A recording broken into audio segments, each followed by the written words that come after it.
Hello friends, आज मैं जो टॉपिक आपके लिए लेकर के आया हूँ, जैसे मैंने आपको पहले भी कहा है कि जो मैं टॉपिक बना रहा हूँ वो पूरा सीक्वेंस वाइज बना रहा हूँ और ये है मेनू के ऊपर।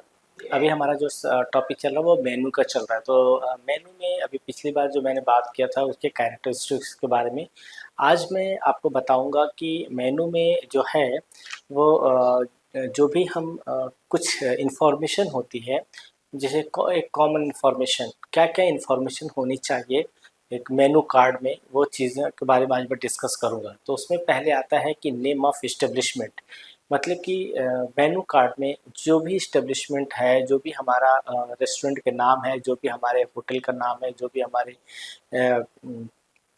बिज़नेस जो हमने किया है या जो भी हमारा रेस्टोरेंट है उसका जो नाम है पर्टिकुलर, वो हम मेंशन करते हैं, वो ज़रूरी होता है। जैसे कि काके दा ढाबा, तो काके दा ढाबा एक बहुत अच्छे उसमें लोगों में उसको लिखना, मतलब उस पूरे मेनू कार्ड पे सबसे पहले आपका इस्टेब्लिशमेंट का नाम मेंशन होना चाहिए। फिर दूसरा आता है कि name and address, name address and contact of the establishment. फिर दूसरा जो स्टेप आता है कि एड्रेस कहाँ पे है, लोकेशन कहाँ पे है उस जो मेनू कार्ड जो हमारा इस्टेब्लिशमेंट है, जहाँ पे वो मेनू के आइटम्स अवेलेबल कर, जो रेस्टोरेंट आपका है वो कहाँ पे है, उसका जो एड्रेस और कॉन्टैक्ट नंबर क्या है वो मेंशन होता है।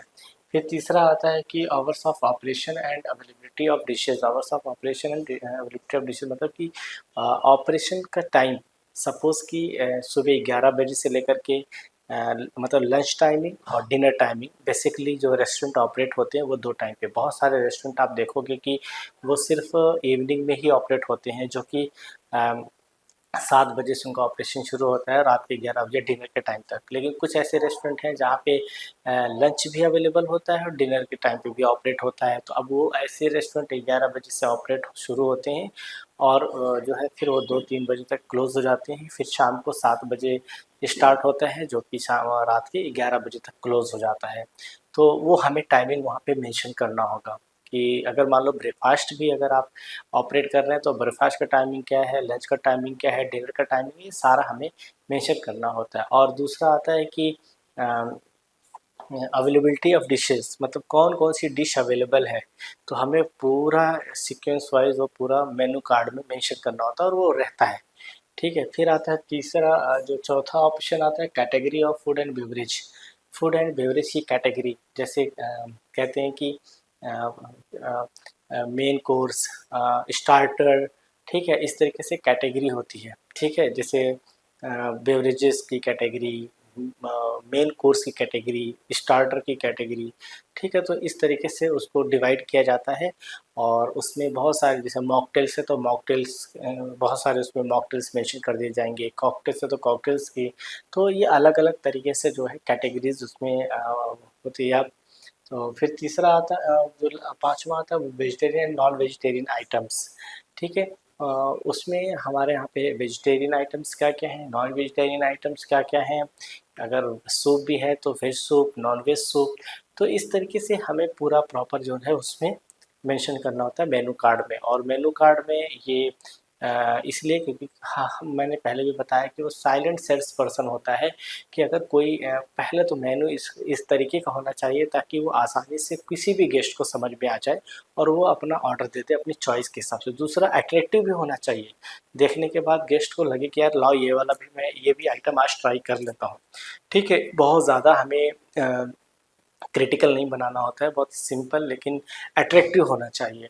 फिर उसके बाद जो छठा आता है कोर्सेज अवेलेबल, कौन कौन से कोर्स, मैंने आपको जैसे फ्रेंच 17 कोर्स होता है, कुछ लोग से 11 कोर्स फॉलो करते हैं या कोई लोग 4 कोर्स। तो मतलब कि कोर्स क्या है, जैसे स्टार्टर ओदोस पहला, ठीक है, इसी तरीके से पोता सूप एक कोर्स, दूसरा कोर्स, फिर तीसरा आता है मेन कोर्स, ठीक है, चौथा आता है डिज़र्ट, फिर इस तरीके से आपका कोर्स वाइज फूड डेवलप। और एक एक कोर्स में कई कई आइटम्स हम मेंशन करते हैं ताकि जिसको जो भी चूज़ करना हो, चॉइस करना हो, उसमें से कर लेगा। लेकिन अगर यही चीज़ 2 तरीके का मेन्यू कार्ड मैंने आपको बताया था, ताबलती होत और आ ला कार्ट। ताबलती होत में क्या होता है कि बहुत सारा एक कंबाइंड मील होता है जिसमें starter, soup, main course, dessert ये सारा करने के बाद एक हमारे पास एक सिंगल प्राइस होता है। और जबकि आ ला कार्ट में क्या होता है कि हर एक आइटम का अलग-अलग प्राइस होता है। तो इसीलिए अगर हम लोग ज़्यादा मैं अभी इस वक़्त जो बात कर रहा हूँ रेस्टोरेंट में ज़्यादातर जो है वो आ ला कार्ट चलता है, ताबलती होत भी चलता है, लेकिन आ ला कार्ट की मैं बात कर रहा हूँ कि कोर्सेज़ जो मेंशन होते हैं, अगर हम बहुत से एक से ज़्यादा कोर्सेज़ अगर हम उसमें मेंशन कर रहे हैं, तो ताकि लोगों को चूज़ करने में, चॉइस में आसानी हो। फिर आता है कि name of the dishes. Dishes के नाम क्या क्या हैं, हम सिर्फ ये नहीं कह सकते कि ये ओदोज है, ये पोताज है, या ये सूप है, ये कुछ ऐसे नहीं। पर्टिकुलर अगर सूप भी है तो टोमेटो सूप, मिनेस्ट्रोनी सूप, इटालियन, और आपका जो है स्वीट कॉर्न सूप, ठीक है। तो ये डिशेस के नाम, या जैसे मटर पनीर, शाही पनीर, पनीर मखनी, इस तरीके से हमें प्रॉपर डिशेस के नाम मेंशन करने होते हैं विद प्राइस। फिर आता है डिस्क्रिप्शन ऑफ द डिशेस। बहुत सारी जगह पे हमने बहुत अच्छे-अच्छे रेस्टोरेंट या बहुत बड़े होटलों में हमने देखा कि नीचे डिस्क्रिप्शन भी दिया होता है, ताकि गेस्ट को ये पता लग जाए कि इसमें क्या-क्या इंग्रेडिएंट्स इस्तेमाल किया गया है, या इसका जो बनाने का जो बेस है वो क्या है, ताकि अगर मान लो कोई किसी को कोई चीज़ नहीं खानी है या एलर्जी है उसे, तो वो उससे परहेज़ कर सके। दूसरा ये होता है कि उम, बहुत सारे लोग आज हम लोग इंडिया में रहते हैं। यहाँ पे बहुत सारे अपने स्पिरिचुअल्स हैं, कॉस्ट्यूम्स हैं। उसमें क्या होता है कि बहुत सारे लोग जिंजर गार्लिक नहीं खाते। अब हमें ये भी देखना था कि इसमें ये चीज़ ऐड होता है कि नहीं होता है। तो ये सारी चीज़ें आसानी से समझ सके हमारा कस्टमर, ताकि उसको कोई गलती ना हो, नॉन-वेज समझ सके, वेजिटेरियन आइटम्स को समझ सके। कि अगर कई बार ऐसा होता है कि हमें मेनू का नाम ऐसा है कि पता नहीं लगता कि वो वेजिटेरियन है या नॉन वेजिटेरियन है, परंतु जब हम इंग्रेडिएंट्स में, जब हम डिस्क्रिप्शन में जाएंगे तो हमें पता लग जाएगा कि ये जो है वो वेजिटेरियन है या नॉन वेजिटेरियन है। फिर उसके बाद जो है आपका है प्राइस विद टैक्स। अब प्राइस की बात करें तो बहुत सारे होटल्स में इंक्लूडिंग टैक्स भी मेंशन होता है, और बहुत सारे होटल में जो है टैक्स नहीं होता है, या विद तो उसमें लिखा रहता है कि सपोज़ कि एक आइटम लिखा होता है, उसका जो प्राइस होता है फिर लिखा रहता है प्लस टैक्सेस।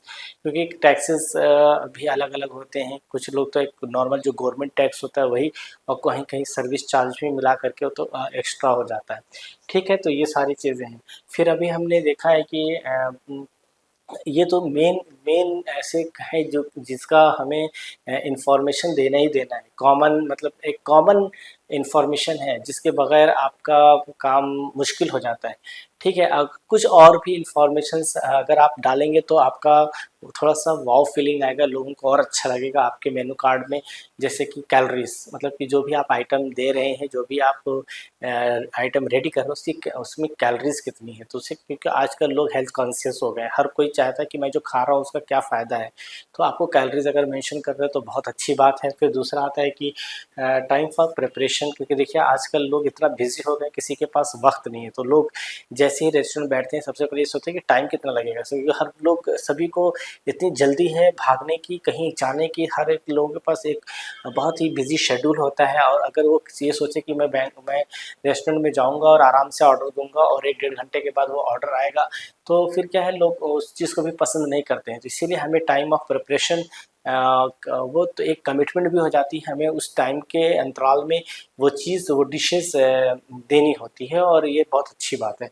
और उसके बाद रिज़र्वेशन पॉलिसीज़ हम देख रहे हैं कि बहुत सारे लोग जो है वेट करना नहीं चाहते, वो अपना पूरा प्लान करके चलते हैं। तो कई बार ऐसा होता है कि हाँ, हम रिज़र्वेशन पहले से ले लेते हैं, तो उसमें भी रिज़र्वेशन की अभी क्या पॉलिसीज़ है, कैंसिलेशन पॉलिसीज़ क्या है, या first comes first serve basis है, या ऐसा तो नहीं। कई बार क्या होता है कि हम रिज़र्वेशंस को प्रेफ़र करते हैं, या जो वॉक इन आया है उसको प्रेफ़र करते हैं। तो ये भी बहुत ज़रूरी है, रिज़र्वेशन की आपकी क्या पॉलिसीज़ है, तो वो भी आप अगर मेंशन कर देते हैं तब भी गेस्ट को बहुत अच्छा लगता है। और लास्ट में आता है कि अबाउट द कुज़ीन।